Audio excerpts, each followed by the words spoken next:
station is your only source of official information and civil defense instruction. We repeat.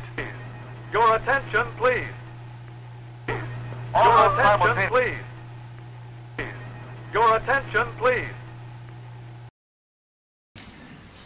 This nation has got some big challenges ahead of her. One big challenge, of course, is to defend freedom. Challenge, of course, is to defend freedom. Challenge, of course, is to defend freedom.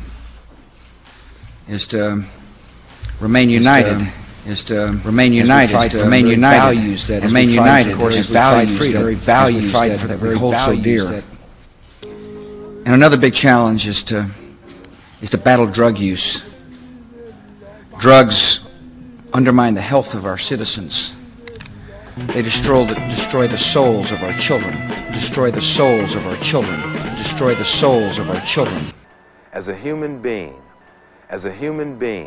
we want you to say no, and we want you to know why. It's terrorist networks to make sure that those get special attention and special help in our treatment. I believe by moving aggressively, without hesitation or apology, I want to see a 10% reduction in teenage and adult drug use over the next 2 years, and a 25% reduction in drug use nationally over the next 5 years. Those are our goals. We understand we can't do it alone here in Washington, and that's why our approach is a community-based approach. In terms of legalization of drugs, I think that the battle, the war on drugs has been an utter failure, and I think that we need to... Daytop Village is typical of the halfway house concept, where the addict is slowly eased back into society, one step at a time. For a long period of time, without any education, if they're functionally illiterate, convicted felons, we release them, they're out on the streets, can't be hired by anybody. What are they going to do? They're going to go back to dealing drugs. So to the extent that we can look at diversion programs that use drug courts, that treat those who have substance abuse problems, the more we take that kind of approach, the more effective we are in reducing recidivism rates. That's not going to be perfect. I mean, there are going to be some folks who need to be locked up. Drug trade supports terrorist networks. Take seriously, that's not a black or white issue, that's an American issue. Drug trade supports terrorist networks.